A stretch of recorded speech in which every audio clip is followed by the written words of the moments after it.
Gate में नहीं होता। अच्छा फूफा जी आए हैं, आ गई बुआ। लो भैया तुरंत जाके खीर छिपा देते हैं। छिपा दो जल्दी नहीं बुआ सबरी खा जाएगी। छिपा दी खीर।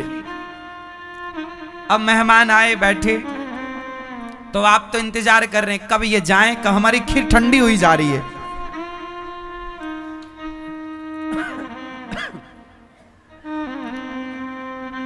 आपके घर में जो है सूखा रूखा ईश्वर का दिया सभी में बांट कर खाना चाहिए। और अकस्मात कोई आपके घर आ जाए तो उसे जरूर खिलाना चाहिए, क्योंकि जब कोई भी व्यक्ति आपके घर आता है और पेट भर खाता है ना तो वो तृप्त होता है।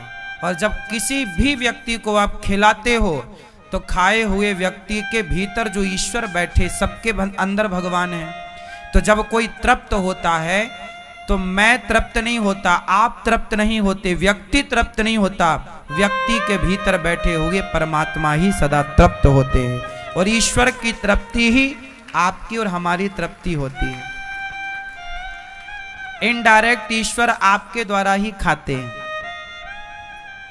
इसलिए जो खाओ वो खिलाओ, ये कपट नहीं है। पर खाओ कुछ और खिलाओ कुछ, ये कपट है। मैं बढ़िया से इन चीजों को जानता हूं। बचपन में मैं जब भीख मांगने जाया करता था, बचपन में मैं भिखारी गांव में भीख मांगा करता था। हमारी आर्थिक स्थिति बहुत अच्छी नहीं थी, तो जब हम गांव में भीख मांगने जाते थे तो भिखारियों के लिए कुछ लोग अलग ही चावल रखते थे, टूटा हुआ मोटा सा, जो सबसे थर्ड क्वालिटी का अपने खाने के लिए अलग रखते थे कुछ लोग, और भिखारियों के लिए अलग रखा जाता था। पहले के टाइम पर भिखारी लोग आते भी ज्यादा थे, तो लोग खाने का चावल अलग रखते थे और देने वाला चावल। आप में से ये याद है, ये दौर देखा है आप लोगों ने? हम तो गुजरे हैं ना, हमें तो खूब अच्छे से सब पता है। जब हम भिक्षा मांगने जाते थे तो लोग अपना खाने के चावल अलग खाते थे और हमें अलग देते थे भिखारियों के लिए। हम ले लेते थे, हमें कोई दिक्कत नहीं थी, हमें तो बस गरीबी थी तो पेट भरने से मतलब था। हम तो बस ये पहले ये जानते थे चावल होता है बस। चावल भी नाना प्रकार के होते हैं, ये तो अब जाने। पहले तो बस ये जानते थे कि चावल होता है और चावल खाया जाता है। रोटी होती है, रोटी खाई जाती है, पर रोटी की गेहूं भी कई प्रकार की होती है, ये बहुत बाद में जाने। अब समझ में आता है कि अच्छा इसमें भी वैरायटी होती है। पहले तो बस भिखारी को जो मिल जाए। तो जब हम लोगों के घर जाते थे तो लोग हमें देते थे।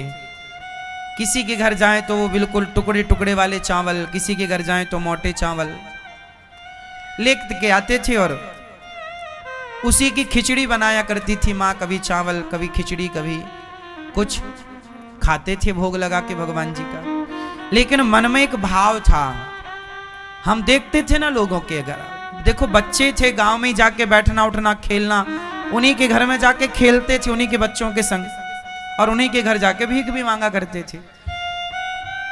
तो सब चीजें देखते थे।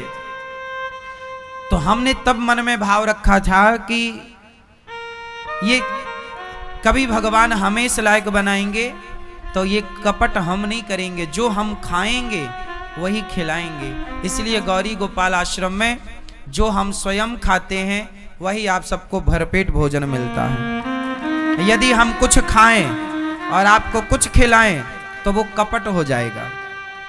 और यदि मैंने कपट किया तो इस कपट का हिसाब मुझे जाके वहां देना पड़ेगा। क्यों अनिरुद्ध, तुमने भी कपट किया। इसलिए मैं नहीं चाहता कि मुझे जब हिसाब देना पड़े तो नजरें नीचे करनी पड़े। भगवान के चरणों को देखते हुए हिसाब दूं कि प्रभु आपने जिस लायक बनाया, सेवा करी, मैंने कपट नहीं किया। जो खाया वो खिलाया, जिस क्वालिटी का खाया उसी क्वालिटी का खिलाया। इसलिए गौरी गोपाल आश्रम में जो हमारी माताएं खाती हैं, जो प्रसाद आप लोग अन्य क्षेत्र में पाते हो ना रसोई में, जो क्वालिटी का चावल आप खाते हो वही चावल हम भी खाते हैं, वही दाल, वही सब्जी, वही सब आपने भी खाया होगा प्रसादी। कुछ ऐसा लगा कि ये भंडारा लंगर तो देखो ऐसे लोग बलाह भी टार देते हैं, लेकिन नहीं, यहाँ सब चीजें आपके लिए सुव्यवस्थित बनाई जाती हैं। आप समझ रहे हैं बातों को? कपट नहीं, कपट नहीं, छल कपट। छल क्या है वो भी आपको समझाया, कपट क्या है वो भी।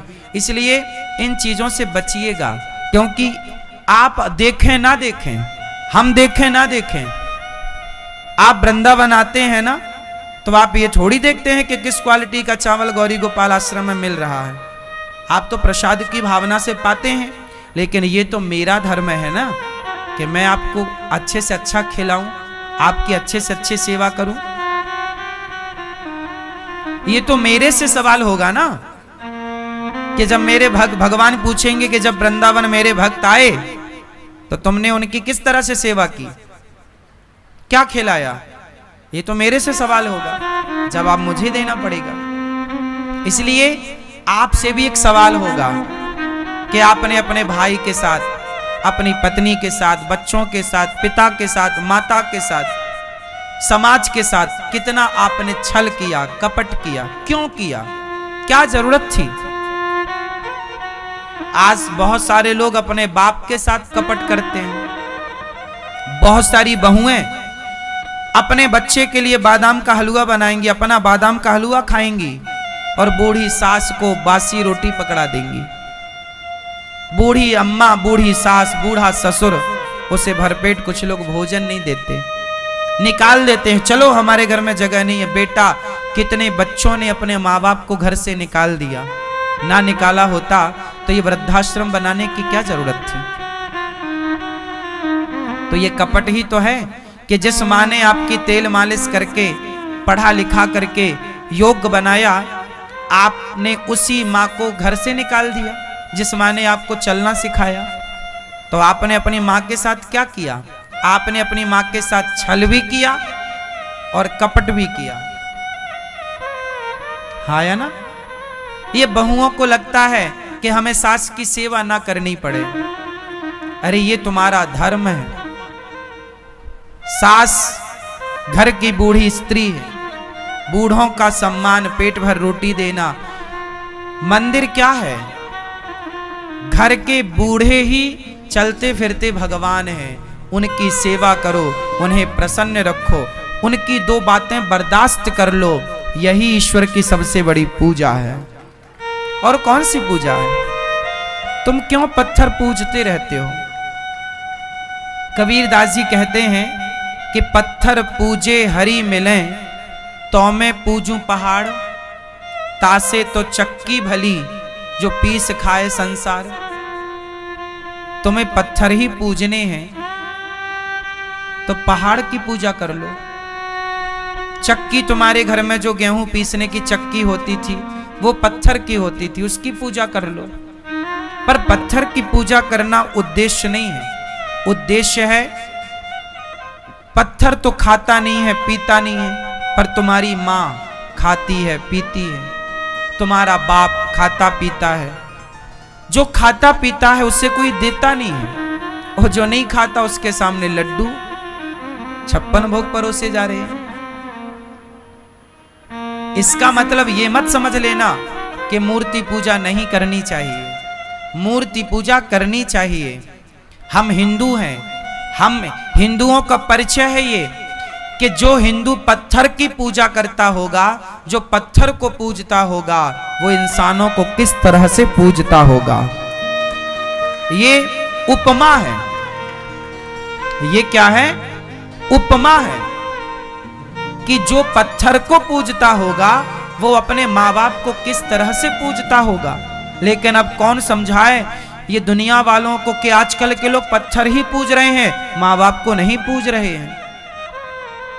जबकि बात यह होनी चाहिए कि माँ बाप को पूजने के बाद, माँ बाप की सेवा के बाद समय मिले तो आप ईश्वर को कण कण में देखते हो तो पत्थर में भी देखते हो। ईश्वर तो सब जगह है ना, माँ के अंदर है, पिता के अंदर है, बच्चों के अंदर है, आपके अंदर, मेरे अंदर, तो फिर वो पत्थर में भी है। हाँ, तो ईश्वर को पत्थर के रूप में हम पूजें, कोई बुराई नहीं है, लेकिन पहले माता के रूप में तो पूज लें, पिता के रूप में तो पूज लें। जो अपनी माँ के रूप में ईश्वर को पहचान गया, पिता के रूप में ईश्वर को पहचान गया, वही तो पत्थर के रूप में भी भगवान को पहचान सकता है। जो माँ बाप के रूप में ना पहचाना हो भाई साहब, वो पत्थर में पहचानेगा। आप अपनी माँ को घर से निकाल दो, आप अपने बाप को रोटी मत दो और जाओ मंदिर में आरती उतारो, पूजा करो, तो ये तुम्हारी पूजा सफल है या व्यर्थ है? हाँ, सफल तो ना होगी ना मेरी माँ। इसलिए ये दास अनिरुद्ध, मैं मंदिर में कम जाता हूँ, भगवान की पूजा कम करता हूँ मेरी माँ, मैं तो अपनी वृद्ध माँ, बेसहारा माँ की ही पूजा करता हूँ, उन्हीं में ईश्वर को देखता हूँ। इंसान में ही ईश्वर को देखो, नर सेवा ही नारायण सेवा है। ये मेरी अपनी पर्सनल मान्यता है, शास्त्र भी इसका सपोर्ट करते हैं। आप मेरी बात को कितने नंबर देंगे, मानेंगे नहीं मानेंगे, आप स्वतंत्र हैं। मैं तो अपना मूर्ख हूं ना, तो पर्सनल विचार दे रहा हूं कि माँ बाप ही भगवान है मेरे लिए, माँ बाप की सेवा ही सबसे बड़ी सेवा है मेरे लिए। अब जरूरी थोड़ी है कि मेरी इस बात से आप लोग भी सहमत हो। आप सहमत हैं तो ठीक है, नहीं है तो भी ठीक है। आप स्वतंत्र हैं, अपने विचार जैसा आपका हो वैसा करो। ये तो मेरे पर्सनल विचार हैं, और केवल विचार नहीं है, मैं जो करता हूं वही कह रहा हूं।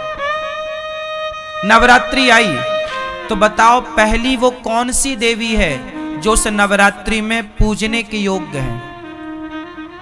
आप माटी की दुर्गा जी लाते हो, जब साक्षात दुर्गा तुम्हारे घर में है तो माटी की दुर्गा की क्या जरूरत है? क्या तुम्हारी माँ साक्षात दुर्गा नहीं है? क्या साक्षात भगवती नहीं है? जिसके घर मां ना हो वो माटी की दुर्गा ले आए, ठीक है, पर तुम्हारे घर तो साक्षात मां है। नवरात्रि आई तो तुमने जय माता दी की, करो, बुराई नहीं है, पर जो तुम्हारी अपनी मां है, क्या उसके चरण धोकर तुमने पिए? क्या उसके चरणों में पुष्प चढ़ाए? क्या हाथ जोड़ करके कहा कि मां तुम ही मेरी सब कुछ हो? क्या उस मां को तुमने कभी प्यार से उस मां की सेवा की, संतुष्ट किया, खुश किया?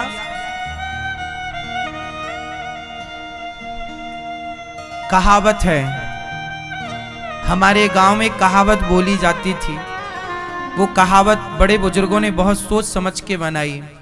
घर के देव ललाएं, बाहर के लड़ुआ खाएं।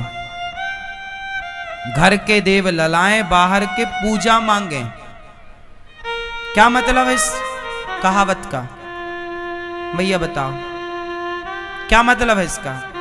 कि घर के देव ललाएं, ललाएं मतलब तरसें, ललाएं मतलब समझते हैं? घर के देव ललाएं, बाहर के लड़ुआ खाएं। ये भैया बताएंगे मूंछों वाले, इस मुहावरे का क्या अर्थ हुआ? ये भैया पता है? नहीं? आप भैया नहीं? आप बताओ। घर के देव ललाएं, बाहर के लड़ुआ खाएं, या फिर इसको इस तरह से भी बोलते हैं, घर के देव ललाएं,